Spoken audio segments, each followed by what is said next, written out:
کالا قانون قرار دیے جانے والے پیکا ترمیمی ایکٹ سے متعلق حکومتی وزراء اور اٹارنی جنرل خالد جاوید خان کے متضاد بیانات سے ظاہر ہوتا ہے کہ حکومتی صفوں میں اس معاملے پر اختلاف ہے اور کپتان کی ٹیم ایک پیج پر نہیں۔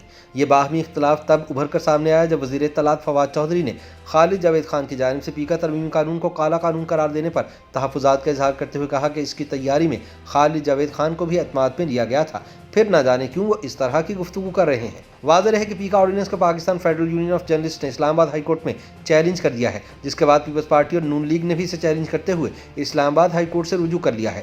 23 فروری کو اسلام آباد ہائی کورٹ نے صحافتی تنظیم کی درخواست پر FIA کو پیکا آرڈیننس کی شق 20 کے تحت مزید گرفتاریوں سے روکتے ہوئے اٹارنی جنرل کو نوٹس جاری کیا اور پوچھا کہ کیوں نہ پیکا قانون کو سرے سے ہی ختم کر دیا جائے۔ ان کا کہنا تھا کہ دنیا کے مہذب معاشروں کے علاوہ یوگنڈا جیسے پسماندہ ممالک میں بھی حد کے عزت کا قانون ختم کیا جا رہا ہے، جبکہ پاکستان میں اسے فوجداری جرم بنا دیا گیا ہے، جس کا مقصد میڈیا کی آزادی ختم کرنا ہے۔ پیکا ترمیمی آرڈیننس کے خلاف میڈیا، سول سوسائٹی اور اپوزیشن کی شدید تنقید کے بعد حکومتی حلقوں میں بھی اختلافات کھل کر سامنے آ گئے ہیں۔ ایک جانب وفاقی وزیر برائے انفارمیشن ٹیکنالوجی سید امین الحق نے وزیر اعظم کو باقاعدہ خط لکھ کر متنازع ترامیم واپس لینے کا مطالبہ کیا ہے، تو دوسری جانب وفاقی وزیر اطلاعات فواد چودھری کھل کر ترمیم کی حمایت کر رہے ہیں۔ اس دوران شیخ رشید نے یہ الزام عائد کر دیا کہ دراصل یہ ترمیم تو MQM کے وفاقی وزیر برائے انفارمیشن ٹیکنالوجی امین الحق کی جانب سے آئی تھی۔ شیخ رشید کے الزام کو سختی سے رد کرتے ہوئے امین الحق نے کہا کہ وہ میڈیا کی آزادی کے مخالف کسی قانون کی حمایت نہیں کر سکتے۔ اس دوران اٹارنی جنرل خالد جاوید خان نے پیکا آرڈیننس کو کالا قانون قرار دے دیا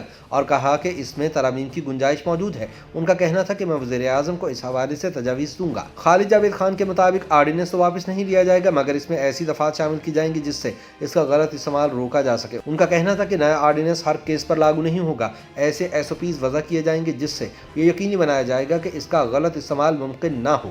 لیکن ان کا کہنا تھا کہ یہ بھی واضح رہے کہ سوشل میڈیا پر کسی کو وزیر اعظم کی اہلیہ کو جادوگرنی قرار دینے کا حق نہیں ہونا چاہیے۔ لیکن فواد چودھری کو اٹارنی جنرل کا یہ موقف پسند نہیں آیا اور انہوں نے بتایا کہ جب پیکا ترمیمی آرڈیننس تیار کیا جا رہا تھا تو خالد جاوید خان کو بھی اعتماد میں لیا گیا تھا۔ اس سوال پر کہ وفاقی وزیر امین الحق نے پیکا قانون واپس لینے کے لیے وزیر اعظم کو کیوں خط لکھا ہے، تو فواد چودھری نے کہا کہ کوئی مخالفت نہیں کر رہا، میں سمجھنا چاہتا ہوں کہ انہوں نے خط کیوں لکھا ہے، جبکہ وہ خود اس ترمیمی آرڈیننس کے مسودے کی تیاری کے عمل میں شامل تھے۔ فواد چودھری نے کہا کہ وہ سمجھنا چاہتے ہیں کہ وفاقی وزیر اور اٹارنی جنرل کا نقطہ نظر آخر کیا ہے۔ تاہم فواد چودھری کی جانب سے پیکا ترمیمی آرڈیننس کے بھرپور دفاع کے باوجود اس کی ملک گیر مذمت کا سلسلہ جاری ہے۔ صحافتی تنظیموں کے علاوہ Pakistan bar council, supreme court bar ایسوسی ایشن، لاہور ہائی کورٹ بار ایسوسی ایشن اور سندھ ہائی کورٹ بار ایسوسی ایشن بھی اس کی بھرپور مخالفت کر رہی ہیں اور اس کے خلاف عدالت میں جانے کا اعلان کر چکی ہیں۔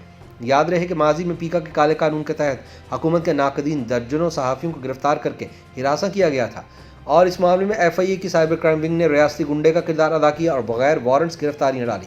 24 فروری کے روز اسلام آباد ہائی کورٹ میں جسٹس اطہر من اللہ نے کہا کہ اگست سن 2021 میں لاہور سے 2 صحافیوں عامر میر اور عمران شفقت کو بھی بغیر نوٹس دیے گرفتار کیا گیا تھا، جو کہ قانون کی خلاف ورزی ہے۔ اس سے پہلے جسٹس اطہر من اللہ نے FIA کی سائبر کرائم ونگ کے سربراہ DIG بابر بخش قریشی کو توہین عدالت کا شوکاز نوٹس جاری کیا تھا۔ پچھلے دنوں آن لائن نیوز ایجنسی کے مالک محسن بے کے گھر چھاپہ مارتے وقت بھی FIA کی سائبر کرائم ونگ کے پاس صرف سرچ وارنٹس تھے، لیکن وہ گرفتاری کے لیے پہنچ گئے۔